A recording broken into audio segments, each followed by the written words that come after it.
thanks for joining me for art via YouTube.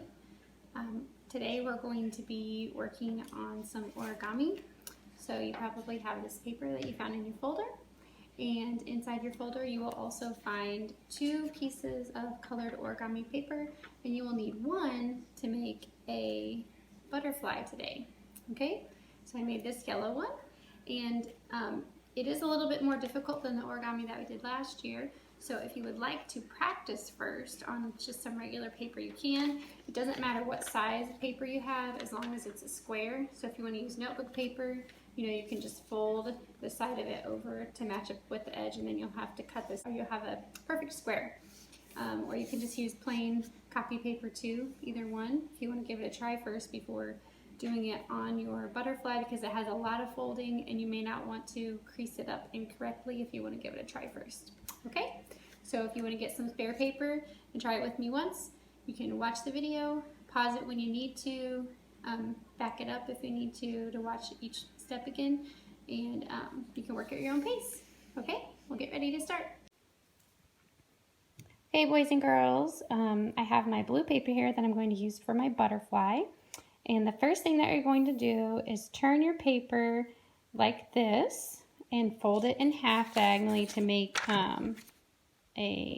triangles. It doesn't really matter which way you have the paper at the moment. You're just going to do this for using those creases, but you'll want to try to line it up good and then fold it.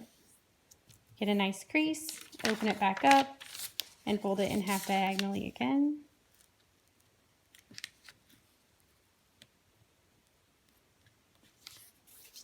Oops, sorry, I keep hitting my camera. So it's shaking a little. So then when you unfold it, it will have this X in the middle. Okay, and then the next step is that you're going to fold it in half both directions. Okay, so match up your corners.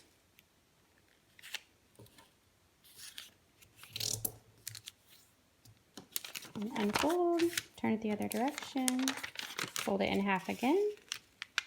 Make sure you match up your corners.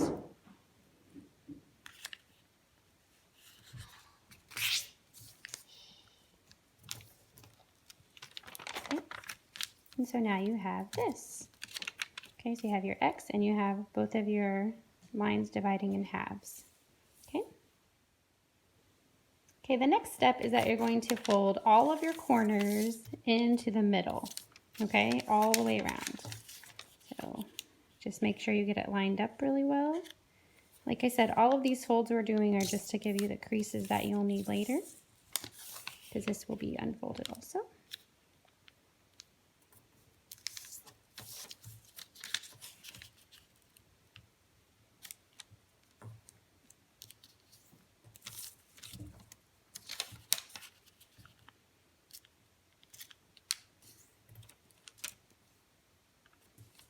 Okay, so it looks just like that. Okay. Okay, now that you have all the corners folded into the center, you're going to flip it over and you're essentially going to do the exact same thing again, but it's going to be smaller now. Make a smaller square.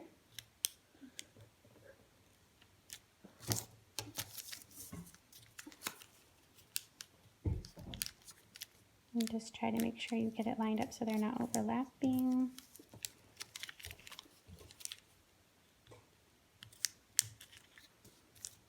Okay, and so now you have what looks like this.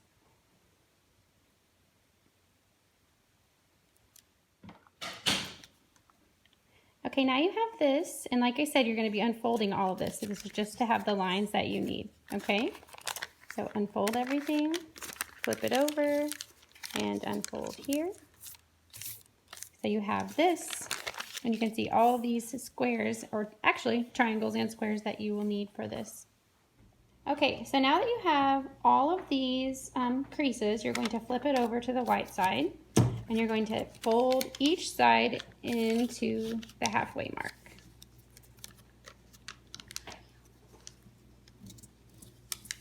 So there's one side, and you can tell if you have it in the center well there. This is actually called the French door fold. Okay. So when you know you have it centered really well and it's not overlapping, then you will be ready for the next step once it looks like this. Okay, now the next step after that, after the French door fold, is that you're going to go up and you're just going to fold down this top section just to give it a good crease. So fold that down on that line that you had there and then unfold it. And then the next thing that you're going to do is you're going to, if you kind of look down at this, the third triangle, you're going to put your hand inside of there to open it up.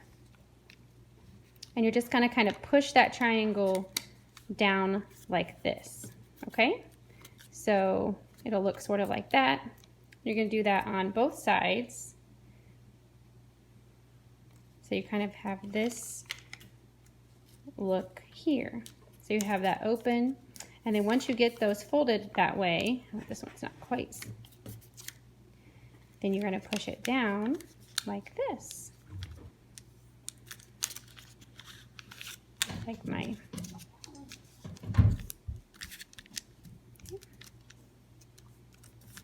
so it will look like that. Hopefully your white isn't showing like that. It's almost like I didn't fold it 100% perfect, but so it'll look like that for that step. Okay, just like this. Okay, so I cleaned up my fold up here on top to try to make sure I couldn't see that white there. And so now that you have this step done, you're going to repeat that exact same step on the bottom. So I'm just going to flip mine around so it's easy to see. You fold it down halfway again. Try to get it so that it's not overlapping that bottom piece. Nice crease, lift it up, and then you're going to fold on that third triangle down. Okay, both ways. Okay, and then press it down. Just like that.